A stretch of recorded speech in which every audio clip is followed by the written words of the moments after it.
Do you know, and I am still amazed at this, we were able to predict with 100% accuracy the 4 who ended up with a back injury based on their fitness and movement profiles 2 years previous.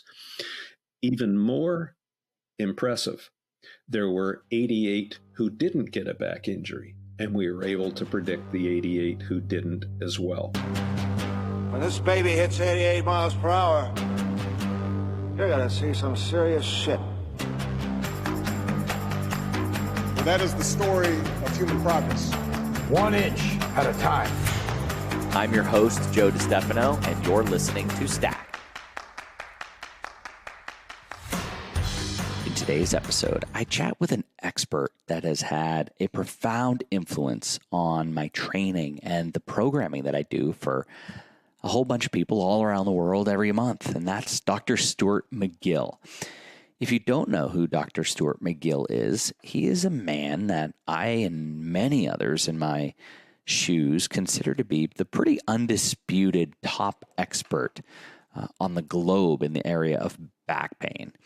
And if you have back pain or know somebody who suffers from back pain, you may want to push this episode to them right now, because we're going to dive pretty deep into this stuff on this episode and give you guys a lot of great resources. Dr. McGill was a University of Waterloo professor for over 30 years.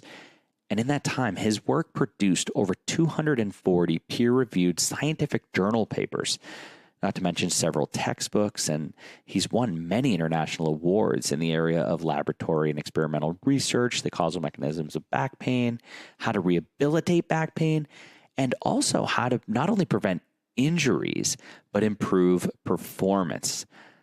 If you're a personal trainer listening, Dr. McGill has had a massive influence on a lot of the leading personal training certification programs, core training curriculums, and workshops, including the Russian kettlebell certification, which I teach and talk about a lot on the show, as well as StrongFit, which we chat about on the show as well because of Dr. Stuart McGill's connection there. I highly recommend Dr. Stu's book, Back Mechanic, which was one of the reasons I wanted to get him on the show, because I picked this book up and immediately started pushing it to any of my clients they'd even have a hint of back pain, because it was the single most practical and actionable book on the subject that I've read. And that goes for the average Joe that's got some pain and wants to get out of it and wants to understand his pain and wonder if he should get surgery, all the way up to the personal trainer that just wants to really kind of understand what's happening so that they can help their clients. And if you're in pain, you may want to check out Dr. Stuart McGill's website, which is backfitpro.com. He's got this really cool prop air lumbar support sleeper thing that he created, and even includes a test on his website so you can see if it's even something that would help you or not. But his website is just loaded with references and really cool resources, audio, visual, articles. And he has generously offered us a 10% discount on anything on backfitpro.com with code BACKFITPRO10. So be sure to check out Dr. Stuart McGill's website now or during the show. And I know I already said finally, but lastly, a shout out to this week's podcast partners, Vivo, Barefoot, and Quicksilver Scientific.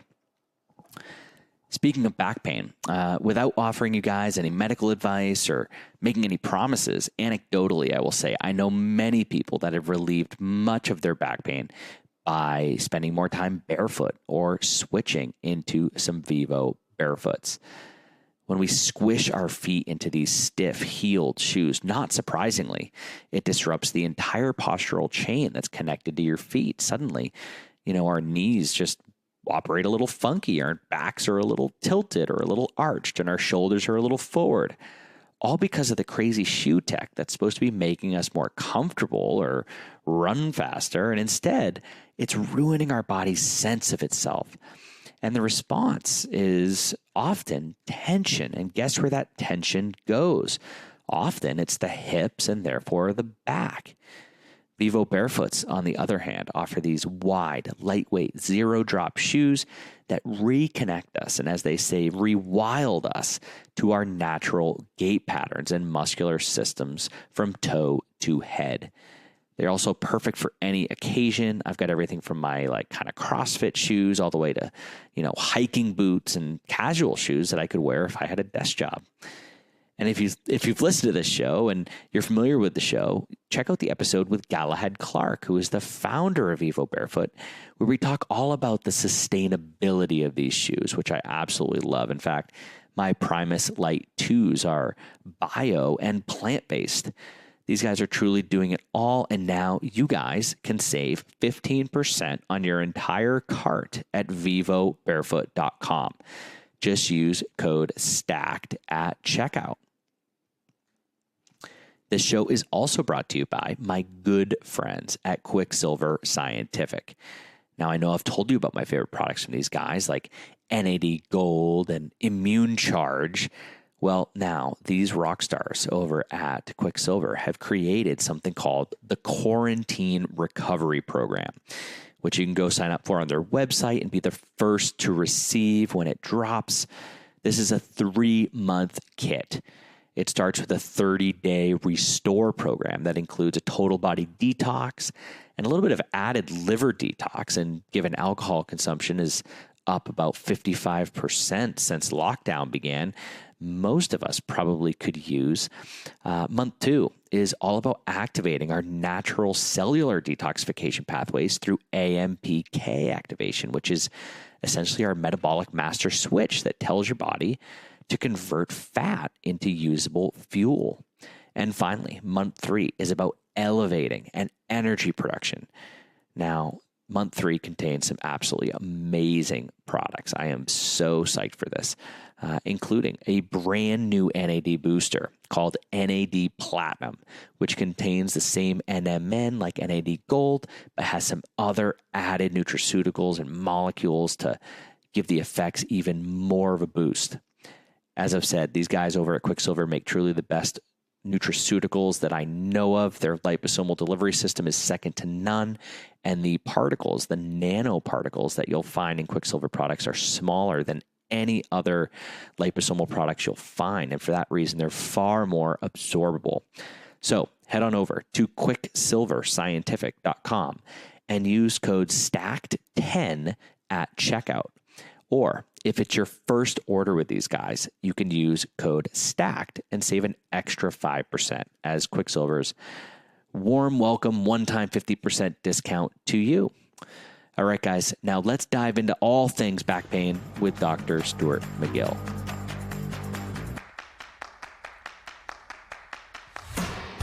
Professor McGill, I am psyched to be chatting with you today as I have followed your work for a long time and just recently read your book, Back Mechanic, which I've now sent to at least 5 or 6 people with a note that simply states a better book on low back pain will never be written. I think you dive into just so many of the things in this book that people need to know and absolutely need to hear. And so I am very grateful and excited to be chatting with you today. And thank you for your work and thank you for writing the book. Well, thank you very much, Joe. Good morning to you from Canada to Luxembourg. Yeah, it's a long distance call, right? Yeah. Yeah, we actually lived in Switzerland in 1994. I was a visiting professor at the Bern University School of Medicine. Wow. And we quite enjoyed it. So I know a little bit about your culture and geography, etc. Yeah, well, that's really interesting. And, it's funny. It's not... Mike, I grew up in Boston, so everyone knows it's funny. The people that I meet here, the first thing they say is just, oh my gosh, you're obviously an American. It's been kind of a unique, kind of a fun little experiment here these past 6 months or so. Well, you don't give it away. You should have said, I'm from Boston. You know what's so funny is, not to get off topic, and I know your son's from New York or lives in New York, but there's a strange amount of Yankees hats around here. And I have yet to see a Red Sox hat. That my wife, Amelia, always kind of razzes me about it. Oh. Now, as we kind of go into the show, should I call you Professor McGill? What would you prefer to be called here? And even for the audience, when they're telling people about this podcast and sending it to anyone they know with low back pain, what should they call you? Well, my mother calls me Stuart, but why don't you call me Stu? Stu. All right, perfect. And now, Stu, so for people that don't know about your work, and of course, I just did an intro for this show, so people heard a little bit about you, and you just mentioned the Switzerland, teaching stint that you did. So could you give people just a little bit of an overview of how you sort of have evolved into the guy that I consider to be the world's absolute foremost expert in spine health? And maybe as we kind of go into this, because I am so excited, I have so many notes to go through with you, maybe you could kick off our conversation with just like a real high level kind of summation of your philosophy around low back pathology and treatment, maybe even as in as few words as possible might be fun. All right. Well, I was a professor of spine biomechanics at the University of Waterloo for just over 30 years. I retired 3 years ago, and now I just see patients here at BackFit Pro who aren't the average person with back pain, but they are usually high performers, really struggling with pain that is inhibiting or making their lives miserable. Throughout that time, we appreciated that all back pain has a cause. So if you want a foundational philosophy, there's a beginning. It's not random.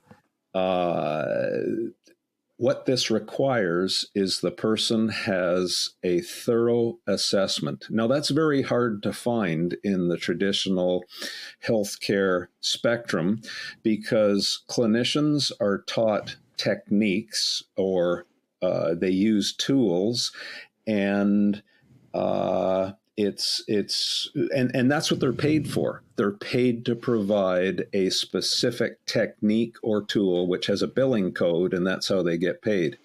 So if you go to a certain type of clinician, you will get whatever their tool and billing code is, whether it matches or not. So if it matches, it's dumb luck. That's great. You'll do well. But if you don't do well, you're now at a loss. You might be blamed as a patient, actually. Oh, your back pain didn't improve. The pain, therefore, must be psychological, or you're magnifying your pain, when in fact, it was just a treatment approach that wasn't matched to the actual mechanism. So we begin with a very thorough assessment, and then the next most important thing is not to do exercises or anything else. It's to remove the cause.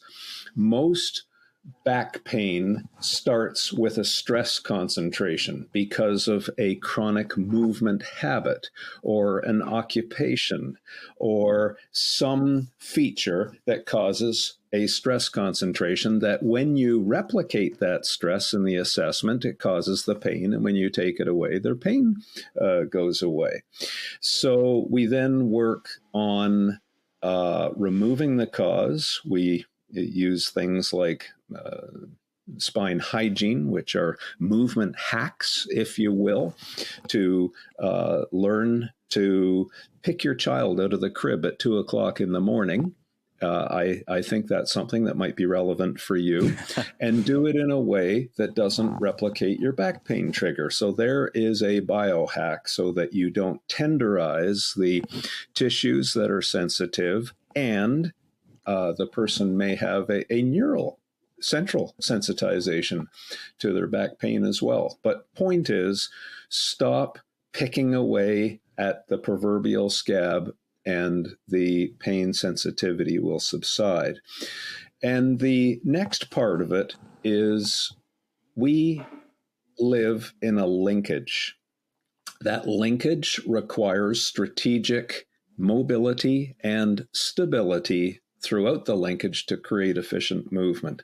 So then we optimize that for the person and create the foundation for pain-free movement. And then finally, stage 4, we can then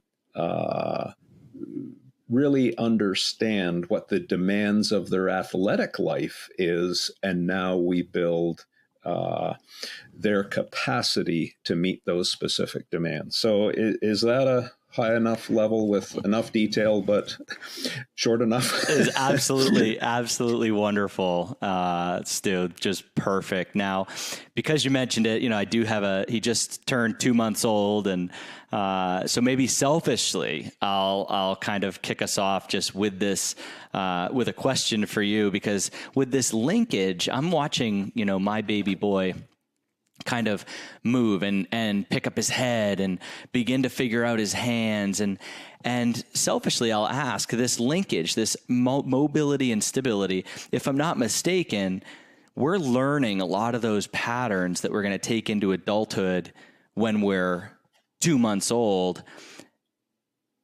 And my next part of this question is, what are some things that people like me might do with an infant that might not be great for their spine later? And then once I get over the selfish stuff, I'll get into the bracing and the breathing and the biomechanics with you. Yeah, that's not something that I spent a lot of time probing and studying. What I can say, though, is when they're just a little bit older, now they're 3 and 4 years of age, I'll see parents taking their kids out, just to use a summertime example, on these tubes that they pull behind boats. Yeah. And I watch those little heads snapping back and forth on the body, just getting whiplashed.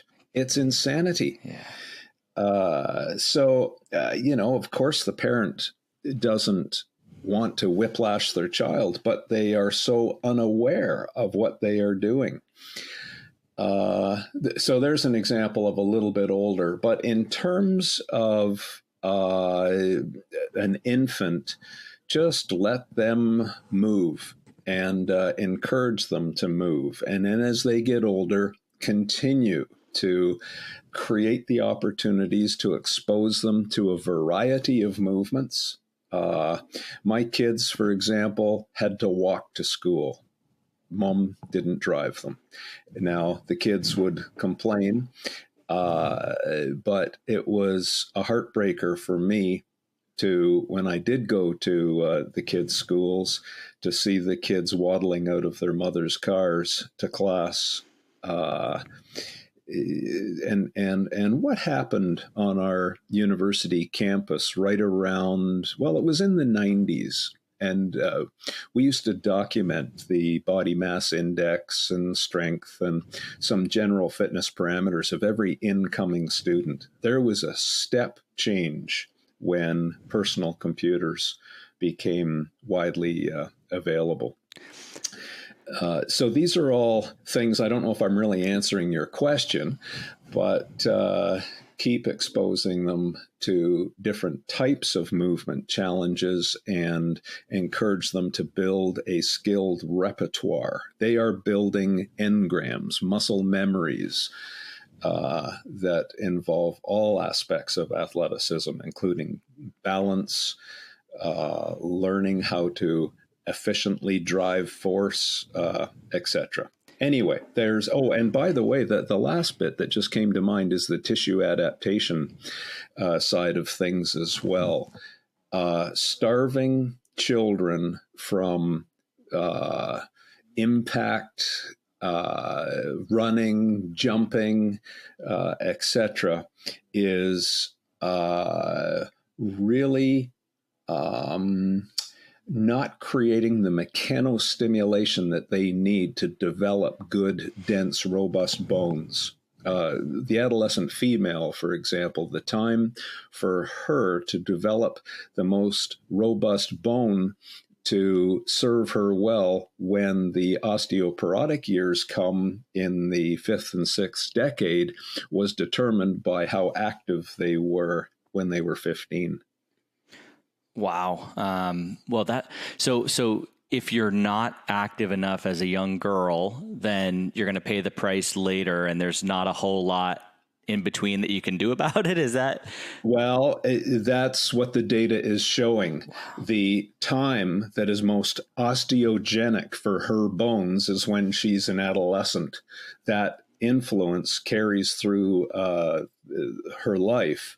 And of course, there are things that she can do throughout her lifetime, but it's an uphill battle if they start with frail bones as teenagers, not being exposed to the mechanostimulation.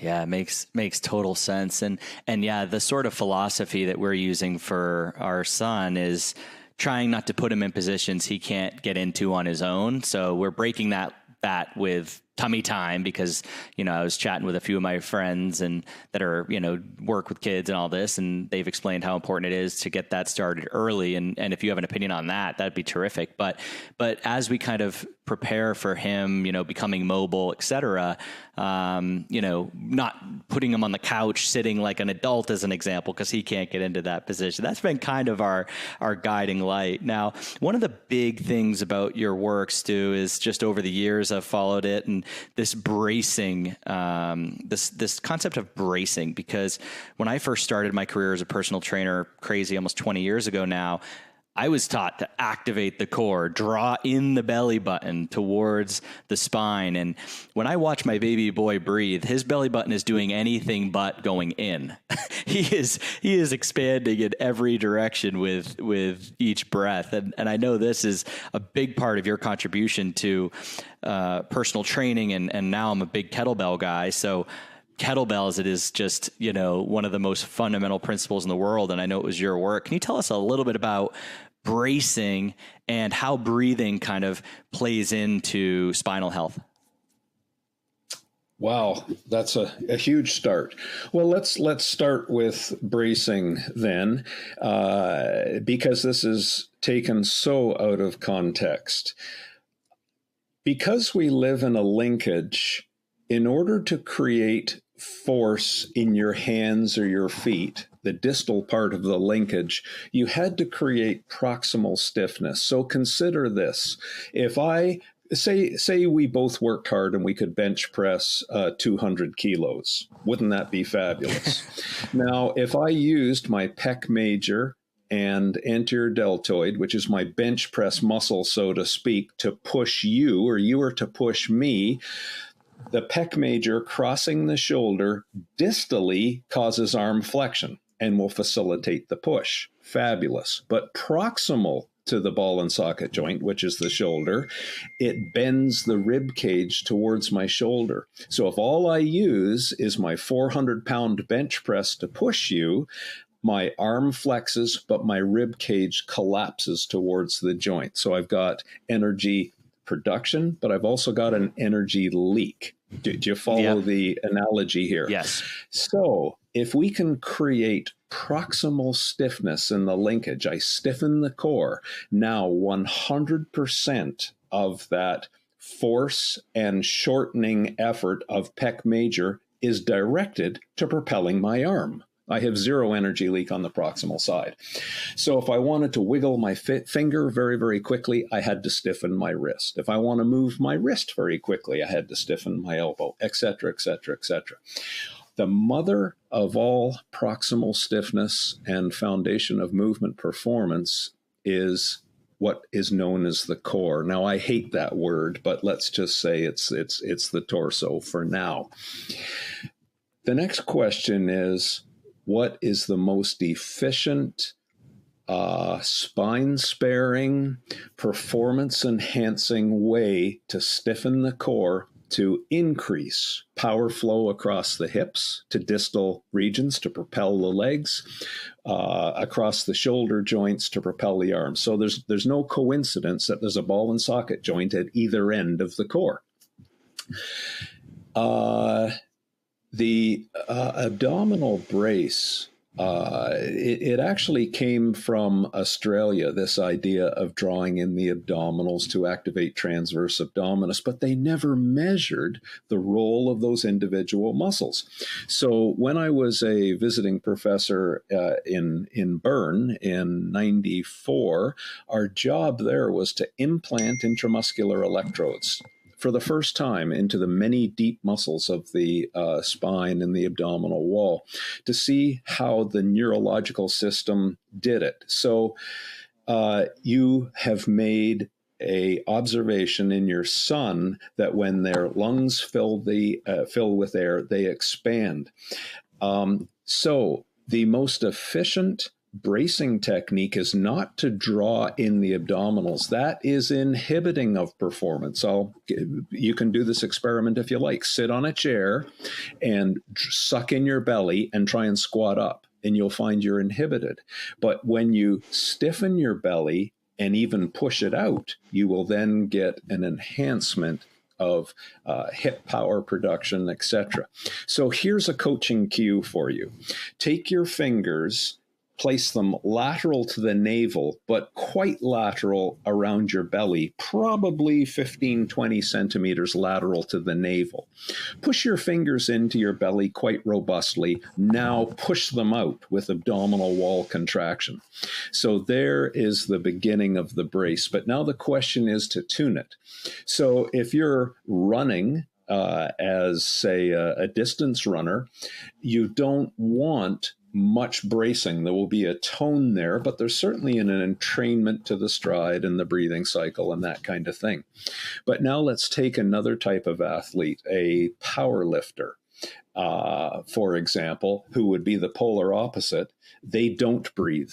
They lock down their core activation. If they're trying to squat 1,150 pounds, which some of our athletes do, they fill the lungs to about 70% of tidal volume, and they lock it down with a very, very intense brace, because they have to stiffen that spine to prevent joint micro movements, etc. A micro movement, by the way, under that kind of load just shuts down neural drive.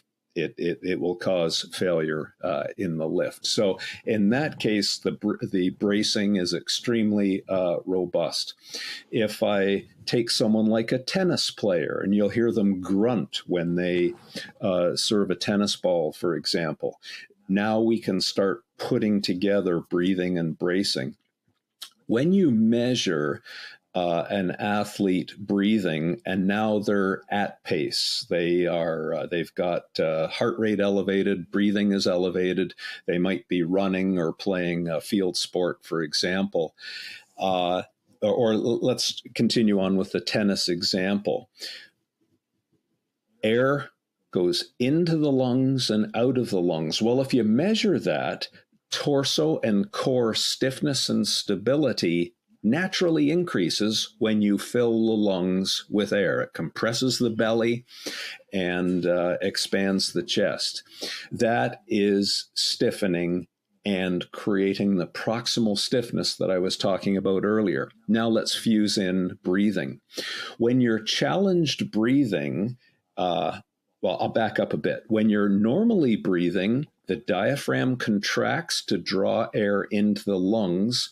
That creates an elastic storage, and then the elastic recoil assists the breathing muscles in squeezing air out of the lungs.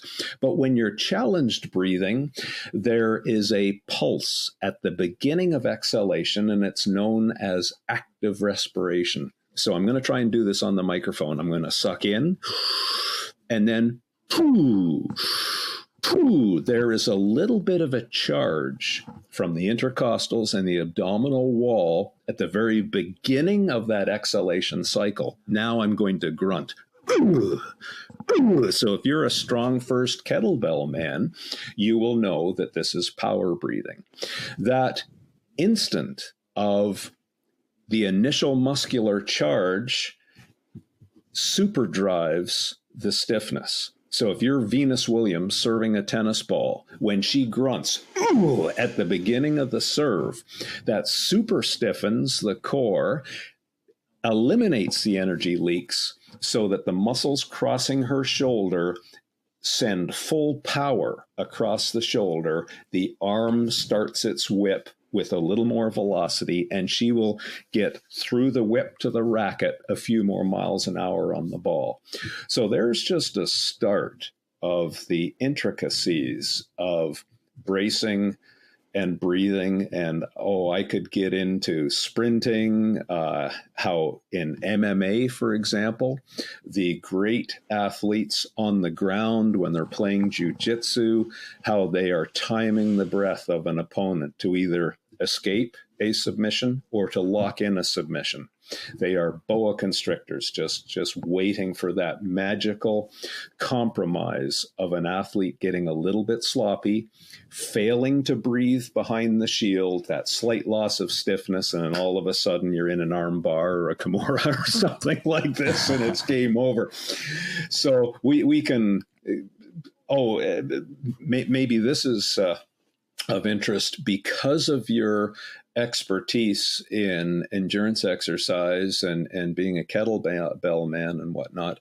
If you've been following Pavel Tsatsouline, who's the chairman of Strong First, who we both know, Pavel's been a great friend of mine for many years now, and he is such a wealth of knowledge in terms of strength and performance enhancement. Absolutely. But when you perform kettlebell training in a way that transfers to more endurance sports, when you exhale, if you exhale just a little bit more than the usual tidal, high and low tide, and clear out that dead space of air just a little bit more, in many endurance athletes, this creates a very significant enhancement of performance over an endurance run.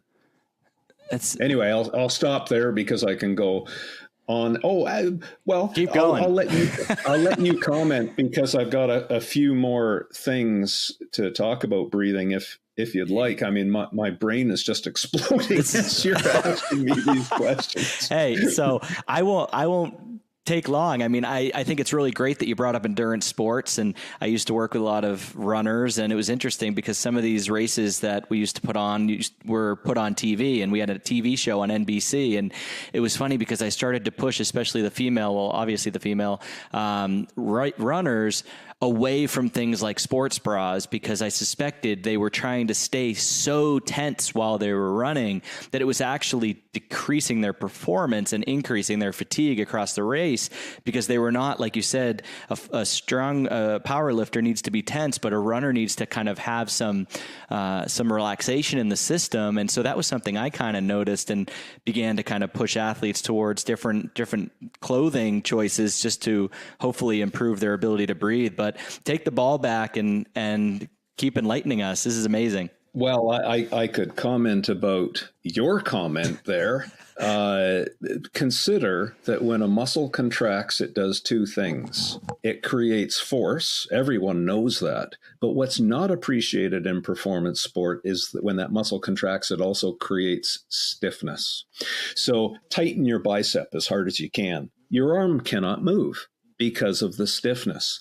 So pulsing athletes who are moving at high velocities can't use a lot of strength because the force and the stiffness that comes along with it stops motion.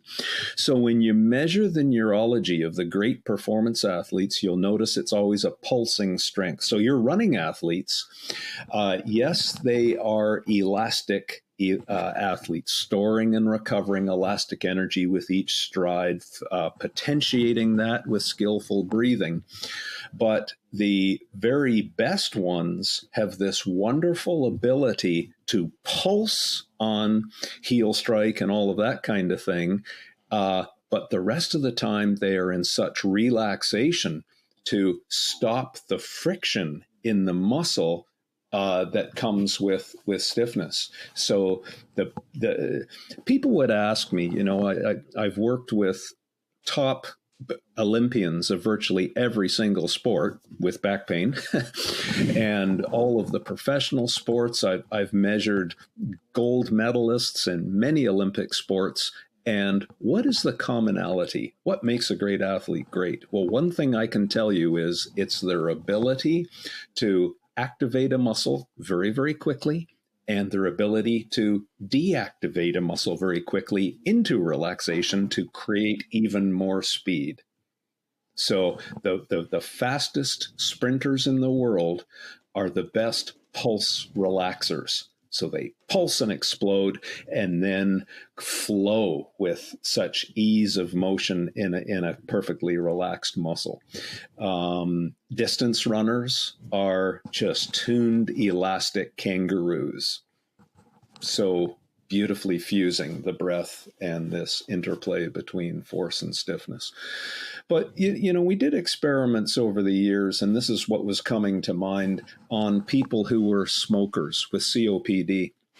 And what happens there is COPD is caused by a loss of elasticity in the lungs. So the scarring and insult of smoking takes all the elasticity out of the lungs. So now how do they breathe? How do they lift? How do they stabilize? They've got nothing left but their back muscles. So they have to use their back muscles to lift up their rib cage to draw air into their lungs because the elasticity is gone now. And now we start to really document severe decrements in performance, severe decrements in elasticity, and massive back pain. So it really gives an insight into unskilled movement and performance in people without COPD, just performing these different activities. But when I said my mind was exploding, I can probably let the cat out of the bag here now a little bit. You'll recall, I know you're a Red Sox fan, but a few years ago, the St. Louis Cardinals won the World Series. With that year and the year previous, I worked with their director of human performance, Dr. Clayton Skaggs, and his team. And we measured a fitness profile of every single Cardinals player on the big league team and then the three AA and AAA teams that are the farm teams. So we had the top baseball players, pitchers excluded. And I guess we had 92 players, something like that. And we followed them for the 2 years, simply based on their ability to move well, some performance markers. Could we predict over those 2 years who would sustain an injury, and more particularly, who would sustain a back injury? We had 4 back injuries over those next 2 years. Do you know? And I am still amazed at this. We were able to predict with 100% accuracy the 4 who ended up with a back injury based on their fitness and movement profiles 2 years previous. Even more impressive, there were 88 who didn't get a back injury, and we were able to predict the 88 who didn't as well. So you're probably wondering, what were the biomarkers that predicted resilience playing baseball? Am I right? Or lack thereof. Yes, very interested. Or lack thereof. Yes. So this is the only study that I know of, and there were 3 parameters that came out of the data mining algorithm. The first one was core control. So this shouldn't surprise you. We've already had the discussion about proximal stiffness and control really sets up the dynamics of the body linkage. It's non-negotiable. The second thing was hip mechanics. We've talked about pulsing, hip mobility, and that kind of thing. So the hips are ball and socket joints. The spine is not a ball and socket joint. The discs are adaptable fabrics. They follow completely different rules. But core control, optimal hip mechanics, and the third thing you're going to love, It was breathing mechanics. Now, I never predicted in a million years that breathing mechanics would come out in such a strong way, but that was the third element. Anyway, I've spoken way too much now, and you will probably want to comment or move us along to something else. You never feel like you have to pass the ball back. You just keep this thing. This is absolutely terrific. I'm taking notes and enjoying this. So what were these? And I noticed you mentioned that you didn't include the pitchers. That's interesting. Why did you choose to not include the pitchers? Because a pitcher is such a more unidimensional athlete in terms of for example, there is a belief that the better athletes are symmetric athletes and that kind of thing. Well, they may be if you're a runner or a cyclist or whatever, but the best pitchers are highly asymmetric. And if you try and make them symmetric, you will ruin their athleticism. Do you follow what I mean? Yeah, absolutely. So they're a very special beast. And when I use the word unidimensional, they are good at pitching. Chances are they're not very good at batting and running bases and that kind of thing. Whereas a non-pitcher would have a much larger spectrum of athletic demand and capabilities. Yeah, but they won't be throwing a fastball at 110 miles an hour either. Right. Yeah, it makes total sense. It's so funny when we look at the highest level athletes and, every time guys like LeBron James post on Instagram, they'll post a lot with them in the gym or doing back squats or, and it's funny because the best in the world, it's very often that, their form is just like, there's a lot to be said or a lot to be picked at. And people always send it to me like, oh my gosh, he needs you to like fix him. And I'm like, I wouldn't want to touch LeBron. Like if LeBron wants to squat like that, there's something, he's at the back end of his career. If he's made it this far, I'm not sure I want to be the one to try to fix his squat. That's a very wise thing that you just said. Well, thank you. So in the breathing mechanics, is there anything specific and, any more specifics around the specific things you saw in the athletes, those 4 that got injured in particular, whether it's breathing or pulsing or hips or hip mechanics or mobility, I imagine you looked at as it relates to regular people, maybe some of the symptoms might be kind of relevant. So can you dive in to any specifics around what you saw as they might be a red flag for some of our listeners? Well, I'm not going to talk about elite baseball anymore, if that's the context of your question, because they are not elite baseball players. You're talking about my experience with average people that might be more relevant to them. Right. But just as an example, I can tell you who will have an increased risk of back injury through their life. All right, let's go with it. Okay. Those who don't move well, and what I mean by that is they create stress concentrations in their body. So if you're talking about a deadlift or a squat in the previous example, the more the load, the more the stress. The more the stress, the greater the risk of that person crossing the biological tipping point of the area in their body where the stress is. Now, you migrate stress and load in the body through posture change and movement. So if I'm sitting upright in my chair now, using muscle and having a nice curve in my low back, I am using muscle to stay in that particular posture. Now, if I was to slouch and I don't have any back pain history, I have no orthopedic issues. If I slouch, I've just migrated the tissue load away from active muscle, and I've put them on the disc and ligaments. If I don't have a back history, then there's no problem in slouching. But if I stay in that position too long, the discs will accumulate creep and stretching, which will cause discomfort over time. So I will alleviate that by going back to sitting upright. So do you see, we're talking about hacks again, frequent posture change for static activities is a very wise strategy. But when you're under load, you move well. So when you squat, try and be hip dominant. Use the hips rather than the back, for example. So how do we measure this when a patient comes here?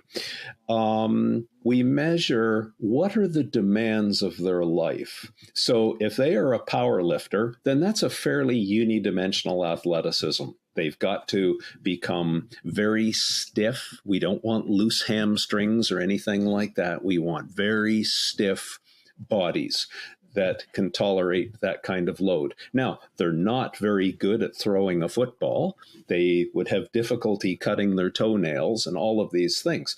So is that a functional place where a person wants to be? They have to make that decision.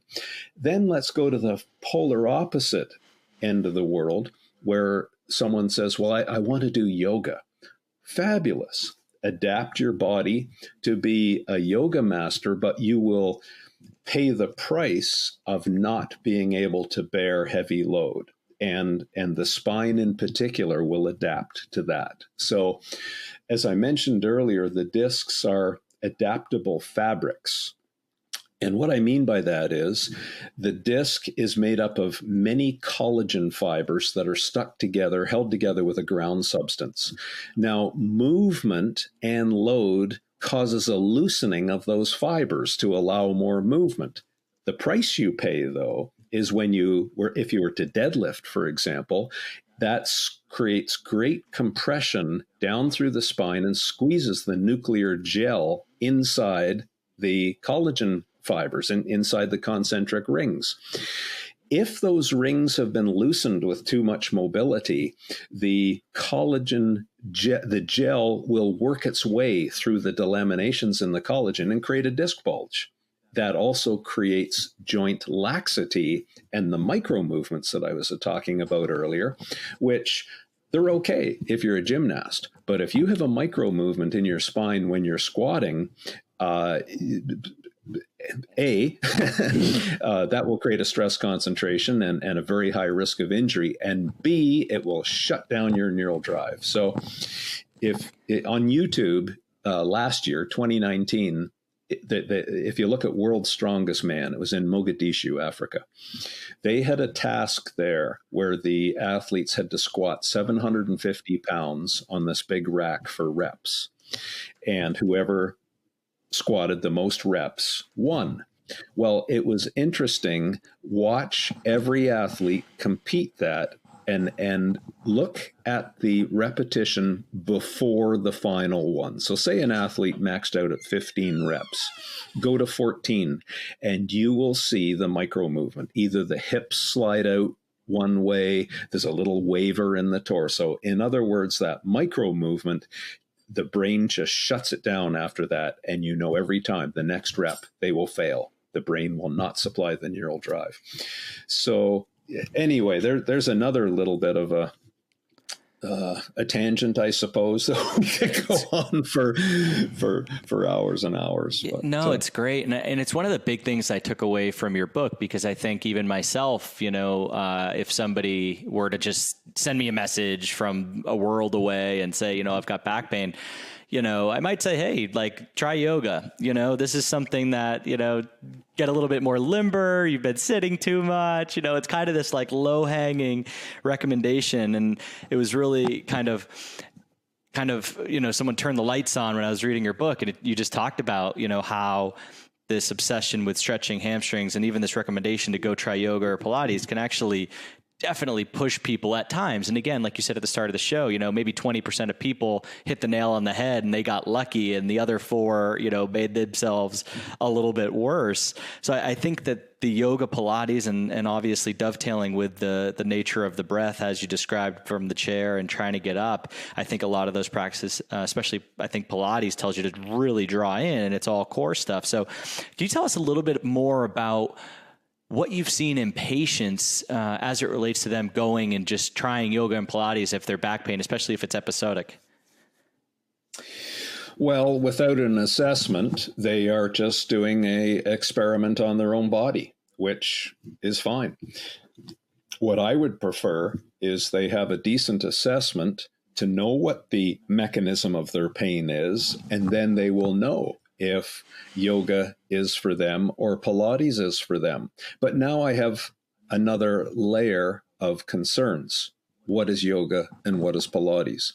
You just described a style of Pilates where they're instructed to draw the belly in as a bracing, stabilizing strategy. Well, a lot of Pilates schools have now changed, hopefully influenced by our work, and they do not issue that drawing in maneuver anymore. Oh, that's great. But when you look at, where does science come from and where does evidence come from? It comes from all kinds of places.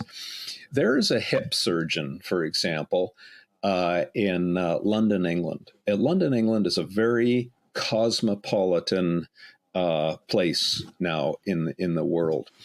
And I forget how many thousands of hip replacements this surgeon has done, but it's many, many thousands. Whose hips is he replacing? They're mostly Caucasian British women who've done quite a number of years of yoga. Now, there's plenty of Indian women who practice yoga in London as well. He says he's never replaced one.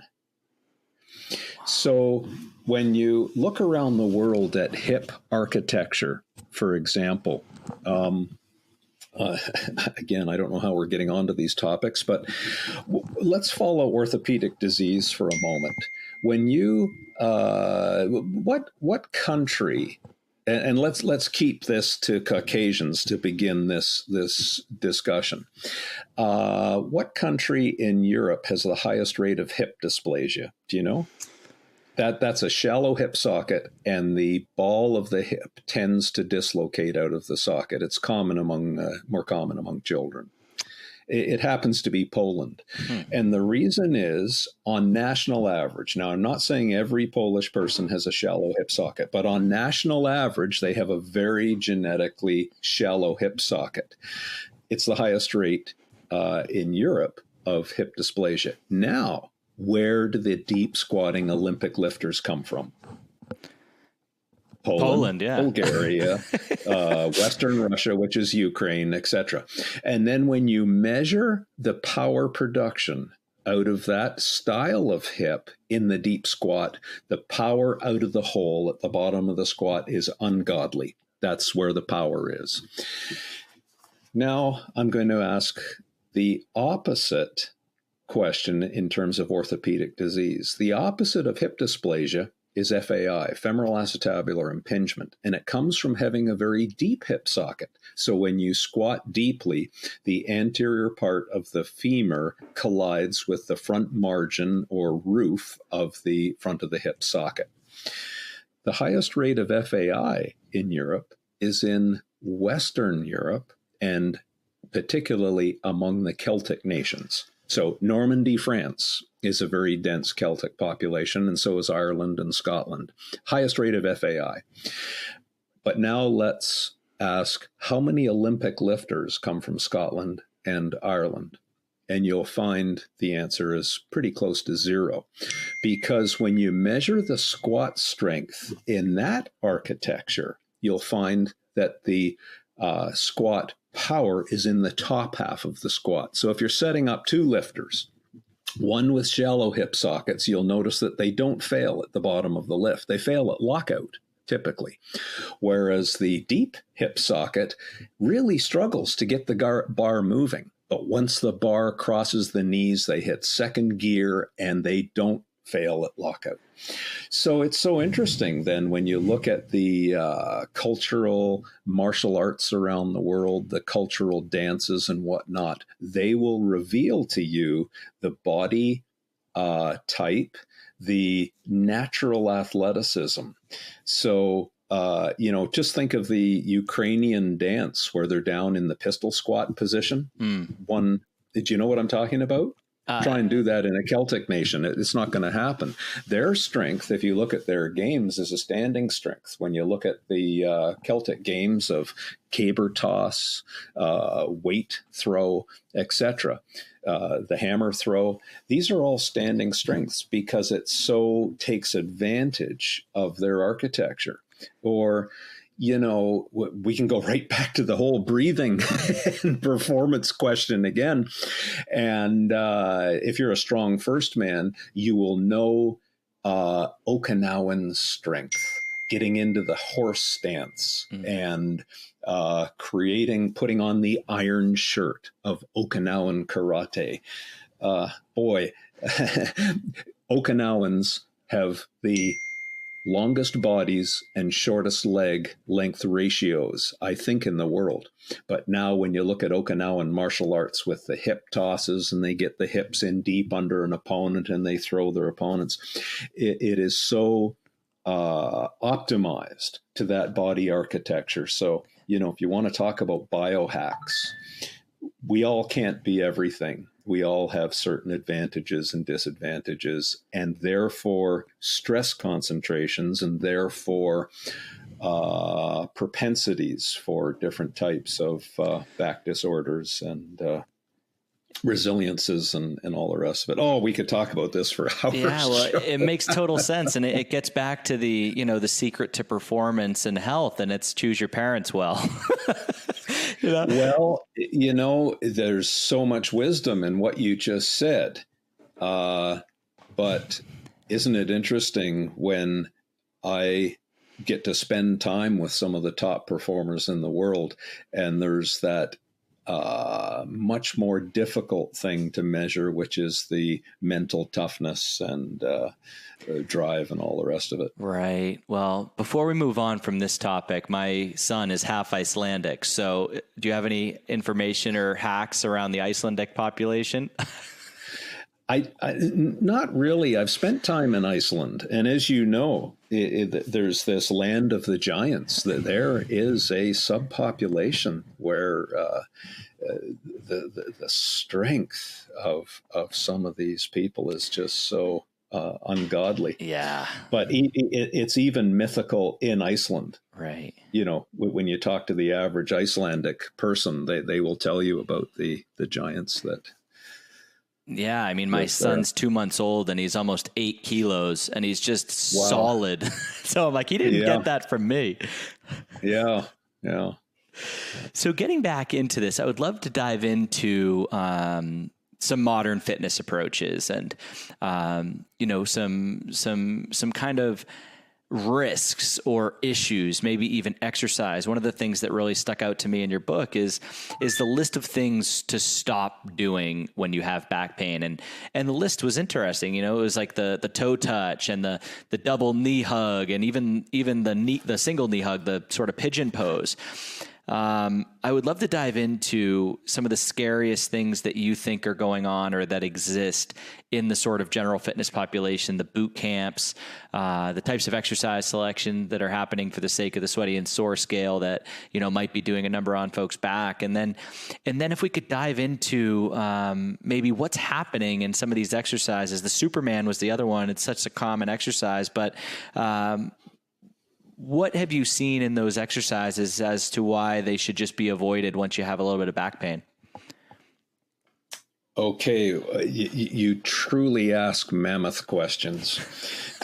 My brain first started to to boot camps, and let's then stick with that. Then I'll save the. Okay, can I start with boot camps? Start with boot camps. Okay, may I write a little essay for you now? Absolutely. Okay. Let's start down this principle that stress concentrations are what cause the initial pain mechanism in most situations. So a stress concentration is a magnitude of force for a specific duration. It might be a long or a short. If it's a big force for a short duration, that will cause pain and micro damage. Or if it's a smaller force for a longer duration, that too will cause micro damage. Repetition will cause micro damage as well. But now the big question, is that a good thing or is it a bad thing? The answer is it could be either, because now we're talking about adaptation. So the body adapts to micro damage. So when I measure in top power lifters, they are creating dense bone in their spines. They do it by creating very, very small microfractures. So if you've ever worked with world-class power lifters, you will think they're undertrained, as anyone from an endurance background would think a power lifter is undertrained, because they might do a heavy squat or a heavy deadlift session once per week. But what they're doing is that stimulus actually causes at the bone cell osteon level a microfracture. And it takes 5 days, 6 days to scaffold in new calcium and magnesium molecules on that fracture to callus it over. So in other words, that stress concentration created micro damage, but it had an appropriate period of rest to create anabolic adaptation. You laid down more bone.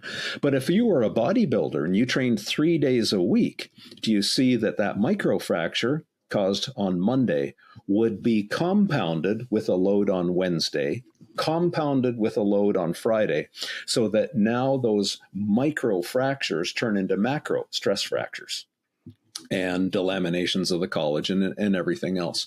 So this notion of a stress concentration has to have with it a discussion of rest and adaptation. So you have to do it, but it's the rest and the appropriate rest and nutritional fuel and all the rest of it to make sure that you have an anabolic building up of the tissue rather than a cumulative tearing down. So there's the start of it. Now, the next part of the essay has to look at how the body is made, form, and function. So the hip joints, the shoulder joints, those are made to produce power, big force through big ranges of motion. That's why they're a ball and socket.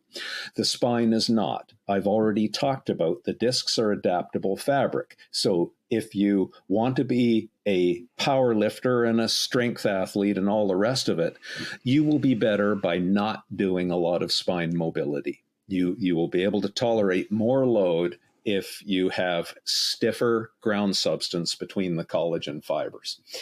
The next issue is training is really a dance. It's a dance between demand and capacity. Your job as a trainer is to understand what the demands are on this person that you're training for. So if they're a firefighter, you know what their demands are. If they're a mixed martial artist, you've got to know what the demands are. If they're a stay-at-home mom picking a 4-month-old up out of the crib, you've got to know what those demands are. As a trainer, your job is to create a capacity in that person to meet those demands. But now everything is a trade-off. So I've talked about the load-bearing and the mobility trade-off. You cannot train endurance and strength, as you know. They're two competing metabolic processes. The stronger you become, the less endurable you become. You can't fight that, and vice versa. But what separates out the world-class trainers are those who can find the balance. What is the optimal balance between mobility and load bearing, or endurance and strength, or whatever? So there's just a little bit of an introduction to the science of training, and it is a very high science. And I will also say, and this is a little bit of it's a very strong political statement, actually. Look at the spectrum available to a person in healthcare, and who do they seek for lifelong health advice? Every single system in the body depends on good movement for optimal health. Now, who owns good movement. It's not the family doc. You go there with diabetes, they'll give you a pill. You go there with back pain, they'll give you an analgesic. In both of those cases, the most effective intervention was probably exercise, but that's not what you're going to get. Who owns exercise and the optimal stimulation for good health? It's the trainer. Mm-hmm. So when I say it's a very high science, it's a very high responsibility, it is. When you think about it, the trainer has the potential to have the largest lifelong impact on that person's health. So what they do, it's bloody important, and they better get it right. So training, it's very difficult to find a really good trainer who knows all of these trade-offs, etc. But now you got me onto boot camp. We've already made the case that there is a certain capacity that everyone has. You're training to meet demands. The whole key of mechanostimulation is to stay under the biological tipping point of painful stress concentrations, but push it enough so you create an anabolic adaptation. Boot camps violate all of this. They throw all the science to the wind, and they just violate the biological adaptation principles. The path is not sustainable to higher performance. It shortens people's careers, and so from a biological point of view, a scientific point of view, does boot camp make sense? I don't believe so. That's the end of the essay. Yeah, So if you go on science, it doesn't make sense. If you just want to go out and have a blowout and have fun and get sore and go heal for a month, or hopefully it's not a few years, go have fun at boot camp. Right. And I think you hit the nail on the head. And I think that personal trainers have just such an important role in health. And I think the biggest enemy, I think so many of them have their head on tight and, they want to do good for their clients. And even the ones that attend, the Perform Better workshops or what have you, their clients still walk in the door and they want a beating, and I think this is when I look at different forums and things, and sometimes I contribute, that's a big question, is like, what do you do when, the client walks in the door and their association is that exercise has to be brutal and they won't be satisfied with anything less than 100 burpees. And, I think there's a lot of trainers that struggle with that on a daily basis, kind of giving people what they need disguised as what they want. Joe, over half of the people who come here to BackFit Pro with back pain, serious back pain, have been caused or created by trainers. Mm. Now, that is not an indictment of trainers, not at all. But what it is a commentary on is there are a lot of trainers who aren't getting it right, and there's a lot who are. So we've got to keep this element of continual education, and it isn't about making a client sore. Now, I don't get those kind of clients. I already get the believers. They're debilitated by the time they get here. Now, mind you, a lot of them are world-class performers, but they get it. They realize that the margin for error now is razor thin, and pain makes it razor thin. The higher the performance, the closer you are to world record, the margin of error and the margin of safety goes razor thin. And for those in pain, it goes razor thin as well. So it requires a whole level of higher expertise in the trainer to deal with those people. Yeah. That's why we have our certification, by the way. But anyway, it's a supremely important responsibility. And if someone came to me saying, I just want to get sore, I would say, great, enjoy your pain and enjoy the shortness of your athletic career through your life. Right. But what is your objective? Can I ask you? And they'll say, I want to set another personal best. I said, really? Okay, I get that. But now let me say, how about this? you're a new parent. How would you like to be the most rocking 85-year-old grandfather on this planet? How would you like to go out and shoot a few hoops, take your grandchildren kayaking, all of these things? And then they stop and think, and that's a perspective that they haven't thought about before. So maybe sometimes it's just a little conversation. Now, is that cognitive behavioral therapy or is it good training? It's probably a little bit of both. Yeah, and with Dan John's permission, I took his for my own intake form with new clients. It's, what is your goal to, I think it's 2 days from now, 2 weeks from now, 2 months from now, 2 years from now, 2 decades from now. And you got to, fill this all in. It gets people kind of thinking like, oh man, yeah, I really want to lift heavy now, but I do want to be that, that dad that can coach baseball and throw as many pitches as I want. And I want to be able to pick my kid up, et cetera.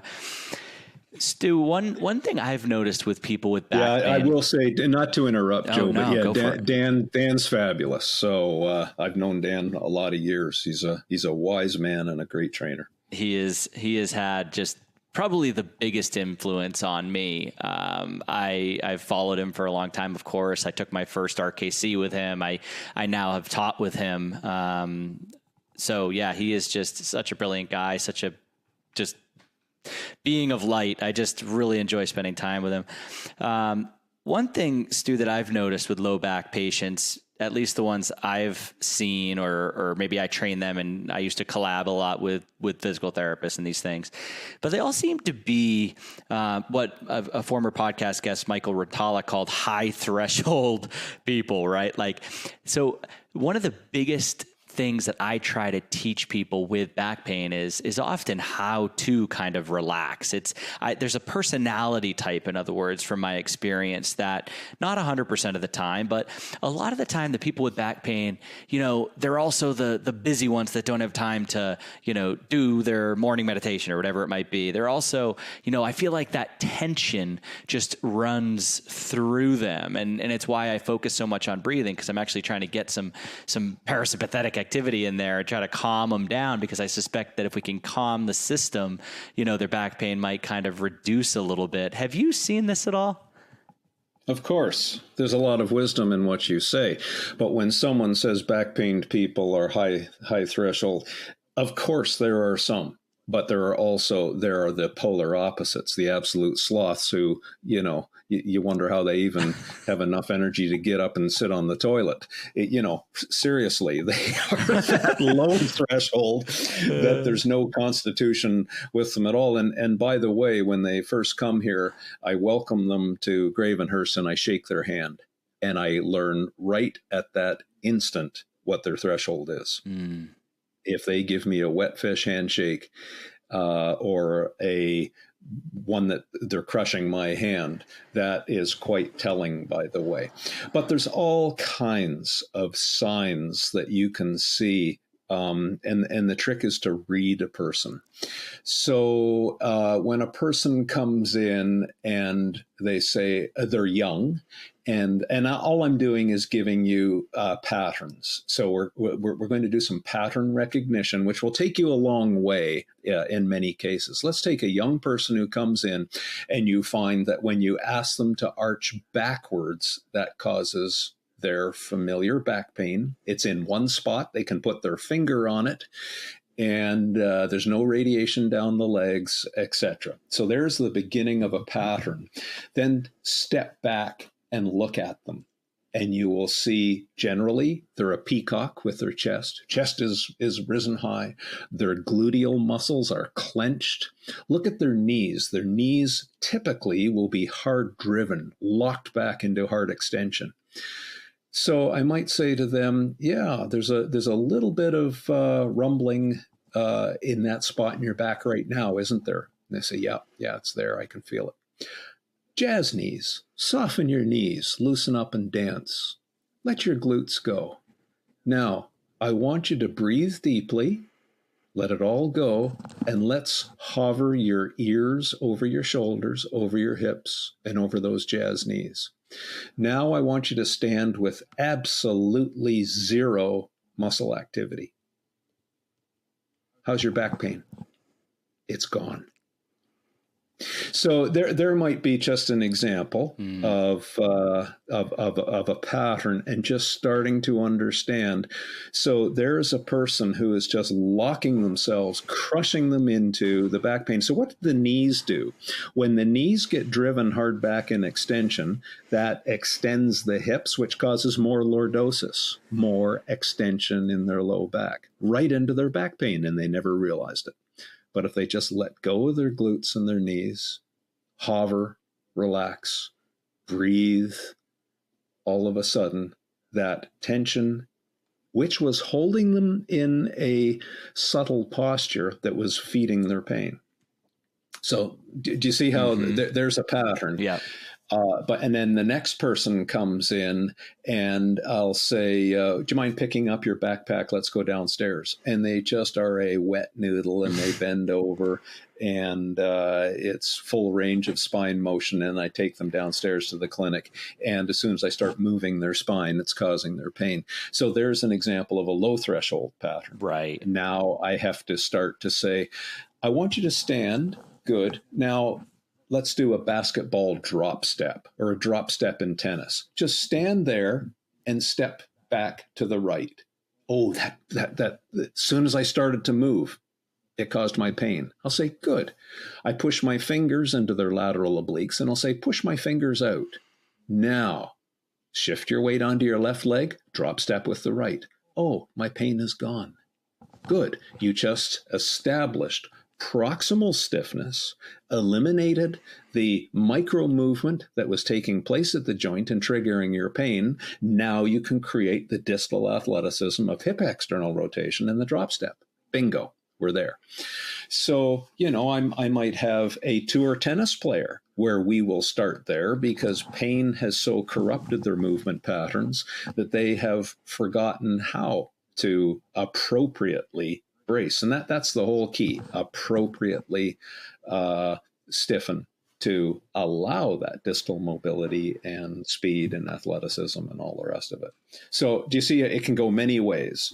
Right. No, it makes total sense. And I think obviously, certain types of people might search me out, and certain types of people might search someone else out. So even if it appears to me like, how come everyone with back pain is this type of person? It's probably just my marketing. I'm just getting, that kind of personality. Well, that's so true. When I was at the university, 20 some odd years ago, we started the experimental back pain clinic, and we would get the full spectrum of the community in back pain coming in. So there was the compensation cases, people who just hated their job. They just didn't want to go back to their job. So that is a very special kind of patient.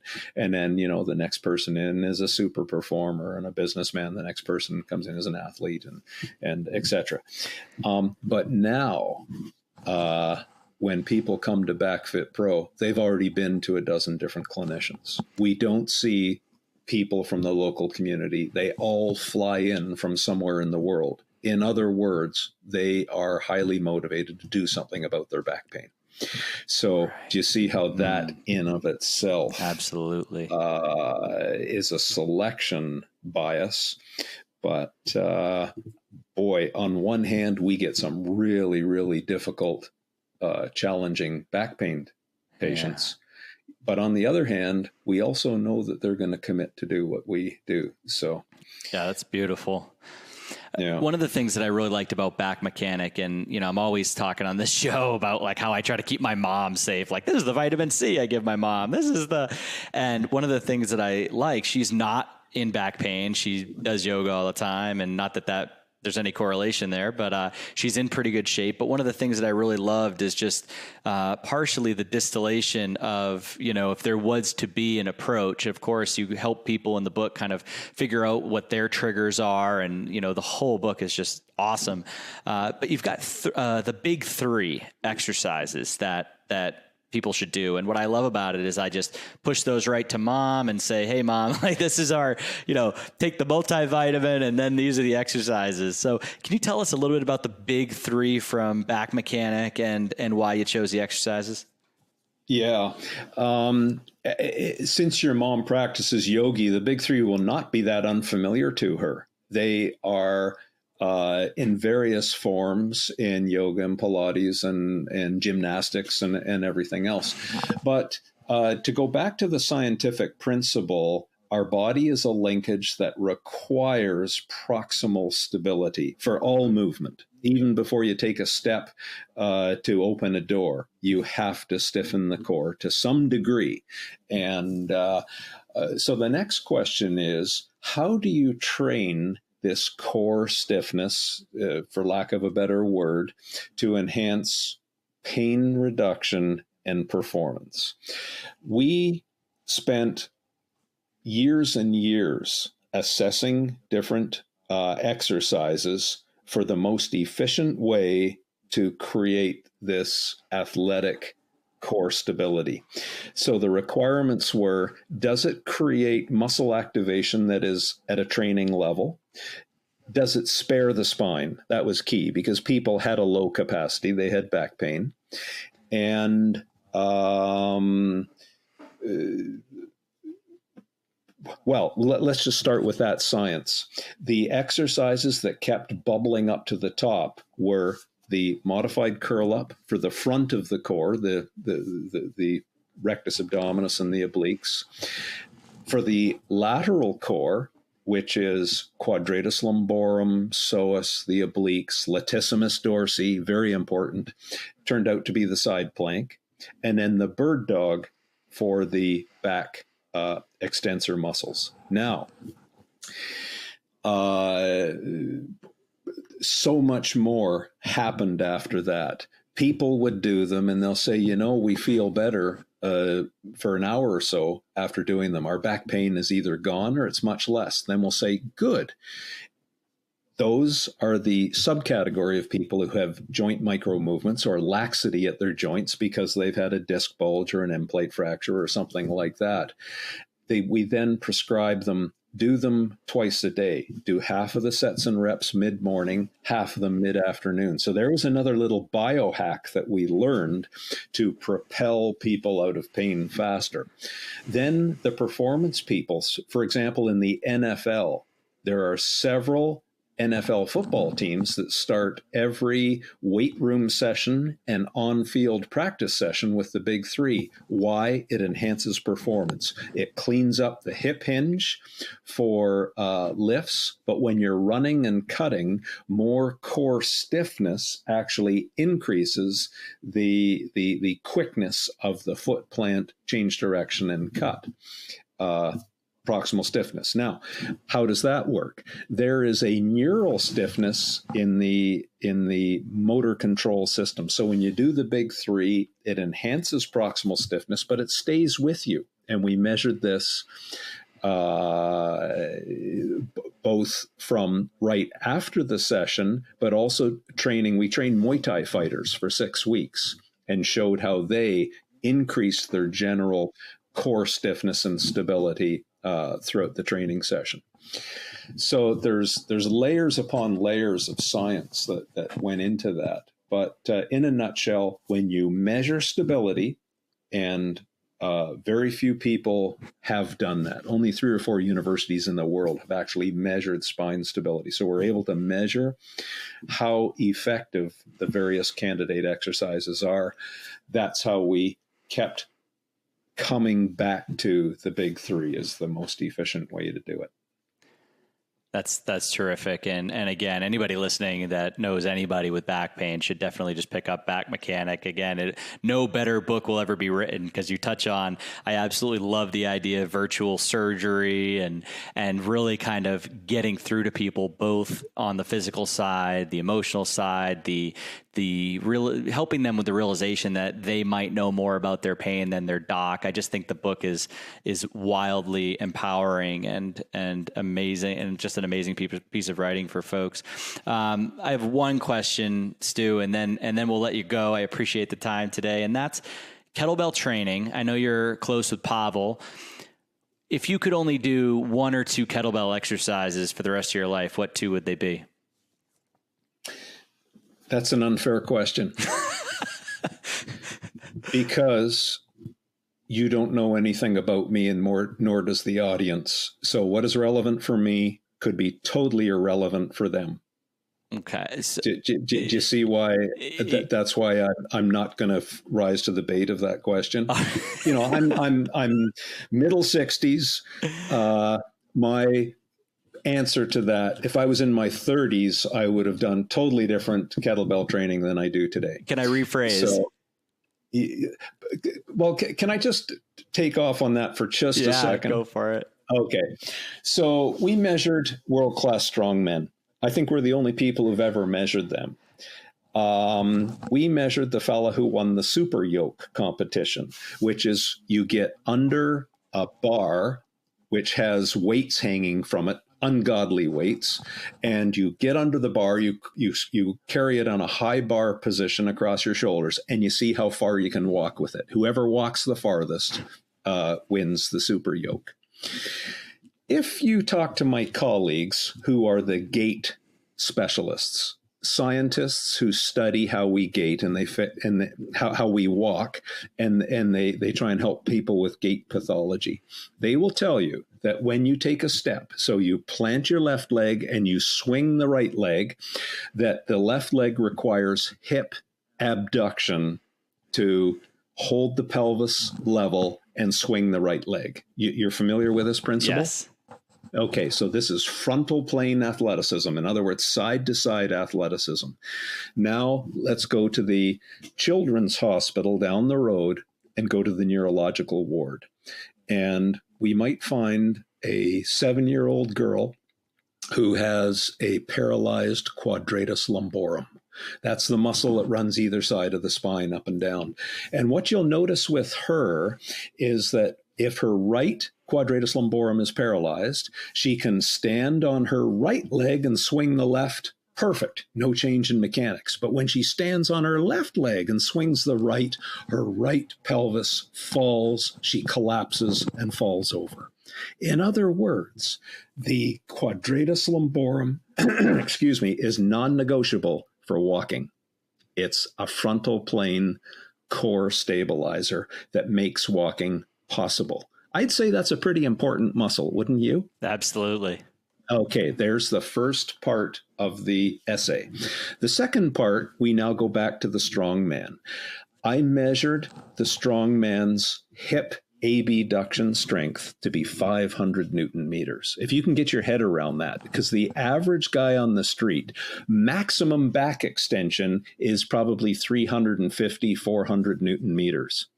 So this guy has that much more strength than that in hip abduction. Yeah. I laid him on a strength table on his side. I laid on his lower leg, full body, and he still popped me up into the air. Holy smokes.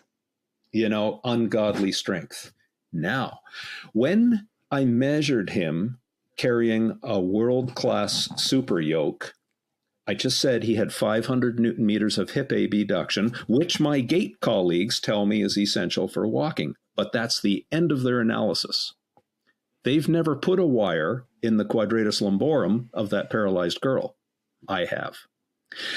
Not in that particular girl, but in our experiments, we were the first to ever put fine wire electrodes into the quadratus lumborum. Anyway, when we measured him doing world-class super yoke competition, he needed 750 Newton meters of strength to plant the left leg and swing the right. But he only had 500 in the hip. And yet the great hip experts say, oh, well, that strength comes from the hip. And I'm the spine guy who measures this and says, wait a second, you've only accounted for 2/3 of his strength. That's not possible for him to win the super yoke. How did he do it? And then, of course, we measure, it's on the opposite side. The QL, the obliques, etc., are what hold the pelvis up on the swing leg side to create a level platform to allow the spine to be vertical and accomplish the super yoke task. So there's a little bit of an essay. You need frontal plane strength. There are lots of people who will tell you core strength makes you stronger and everything else you do. And then you say, oh yeah, explain that to me. And they can't.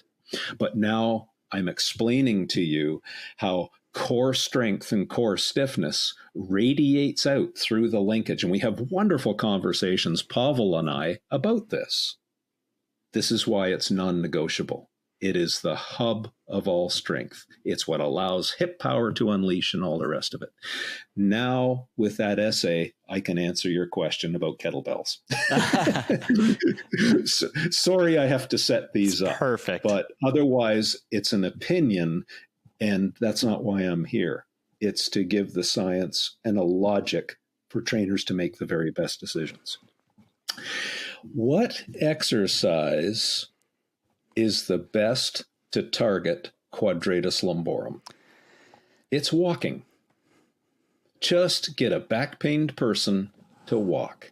Short, little, tolerable intervals, never creating pain. If they can walk for 5 minutes without pain, they walk 4. If they walk an hour before pain starts, they only walk 45 minutes. They never go to pain, but they repeat that several times throughout the day. Now it's time to progress. They've built a little bit of capacity. Let's do a suitcase carry with a kettlebell, fairly modest, 12, 16 kilo. By the way, all my kettlebells are the real Russian kettlebells, gifts of Pavel. I garner those with great appreciation and respect. Amazing. And you carry that in a suitcase style. What a fabulous quadratus lumborum conditioner. Now let's drive that exercise a little bit more. Let's go into a kettlebell racked position. The kettlebell is a little bit higher now. The shoulder's in a little bit of internal rotation to settle down the shoulder joint. Let's just carry that for a while. Now we're going to go bottoms up kettlebell, elbow under the fist, under the kettlebell. Now walk. You are super driving frontal plane strength and, most importantly, core control. Do you remember what I said prevented injury in the St. Louis Cardinals? Core control, hip. It all comes home to roost. Yeah. It's a big circle, isn't it? Yeah. Okay, breathe behind the shield. Purse your lips, make a small hole. Bottoms up kettlebell. So there is an exercise that I will do in the winter. I wouldn't do it in the summer. And I love kettlebell swings. When I was a younger man, I had some sheer instability in my lumbar spine, and I could swing a kettlebell for about 2 weeks, and then my back would start to tweak. So I had to really limit my kettlebell swings. Now I'm in my middle 60s.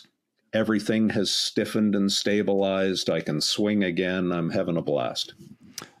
So do you see why when you ask me what I would do as if it's a model for everybody else, there's a logic flaw there. Right. No, I was trying to set you up because I thought you might, having talked to, last time I saw Dan John, we had talked a lot about what I call death by carries. And I don't know if he came up with that or you did or I did. And so I was wondering if it would go there. So I was trying to prop you up. But I'm curious, why don't you do carries in the summertime? Did I hear you right? Oh, yeah. Because I do a lot of physical labor. And in the summertime, I carry. I'm up and down hills carrying building supplies and just stuff, boat gas, But in the winter, one of my passions is snowmobiling. And I have to train to do it. Otherwise, I get hurt. And that's all part of my winter training, but I do not need to do it in the summer. Got it. That's the beauty of living in Canada. We have a fabulous winter and we have a fabulous summer, but the demands on me really change between the seasons. Makes sense. And this morning, I think I told you before we started, I've been going on a bike ride every day or two with my father-in-law. And, just today, his back, he had an injury as a kid. And so he has kind of episodes of back pain every so often, but his back pain's been kind of acting up a little bit. And today he said, it's always right around 20K that it starts. And I said, we should start stopping at 19 then. That's exactly right. And then the other part of his life, you said he was a banker. Is he still working? Yeah. Okay. Be very cognizant of how he sits doing his banking. Make sure he's using a lumbar support, etc., which may not be perceived at the time as doing too much. But what you are doing is building more road bike capacity. Got it. People think, oh, it's just to make sitting more comfortable. No, it isn't. That's part of it. It's to build training capacity to allow him to do what he loves with you for 20K or 20 miles, pardon me. Yeah, makes sense. Professor McGill, thank you so much for your time today. I really appreciate it. I think the audience really got a lot of information, real earful today, and I'm glad we could deliver that to them. And I appreciate your just willingness to share all your wisdom and go off on tangents with me, because I like to ask those mammoth questions.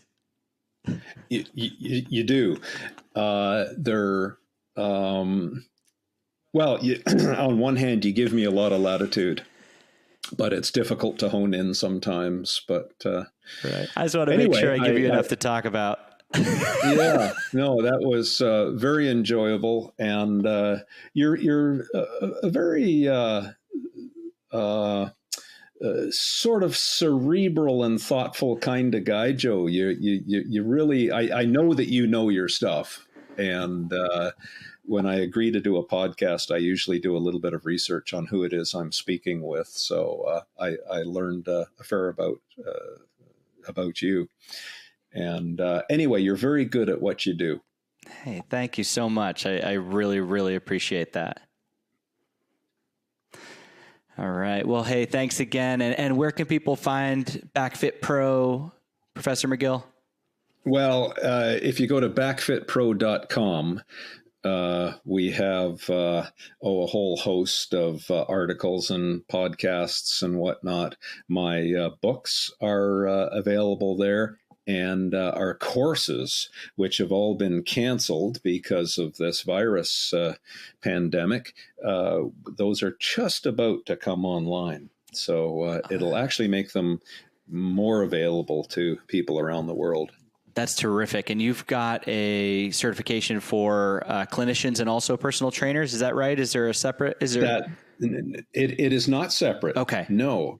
To be good with backs it's non-negotiable, and we don't care what your background is. What we care is that you know how the back works, what are the pathways to pain, and how to match an appropriate therapeutic approach to a specific back pain mechanism. And it always involves movement. And I've already given you my opinions on the role of trainers in all of this. So yes, we have the full spectrum of medics, but we also have outstanding trainers who are making a difference in changing the lives of back pain people. That's terrific. And for those listening, we will link to all of this in the show notes, both Dr. McGill's books as well as his website, and links to the certification as well, the McGill Method. Thank you again, Stu, and I will hopefully chat with you again soon. Hey guys, I hope you enjoyed today's show. For the show notes for today's episode, head on over to coachjodi.com and click podcast from the menu. If you'd like to leave a review, which I would absolutely appreciate on iTunes or Stitcher, wherever you found this show, please do so. These mean the world to me. They help me understand what my audience is gaining from these shows that I'm pouring my heart into, and ultimately helps us to reach more people, because these platforms like shows that get reviews. So it helps us out so much. If you're digging the shows, this would be so great if you could just leave a review. Also, I still give away $150 every 2 weeks to kettlebellkings.com to somebody that reviews my show. So if you leave a review, just screenshot it and email it to hey@coachjodi.com, and my team will enter you to win this $150 gift card so that you can outfit your home with a couple of kettlebells on me. Also, when you're in the show notes, you'll find links to any products that we discussed. For full transparency, some of these links do contain affiliate links. This helps me to fund these episodes, pay my staff, and ensure that I'm taking care of the people that take care of us. So I absolutely appreciate you clicking links and using codes. It helps keep this train on the tracks. All right, guys, until next week, thank you as always for listening. I really appreciate you guys subscribing and listening to this show every week. I really put a lot into them, so thank you so much. And you'll hear from me again next week. Take care.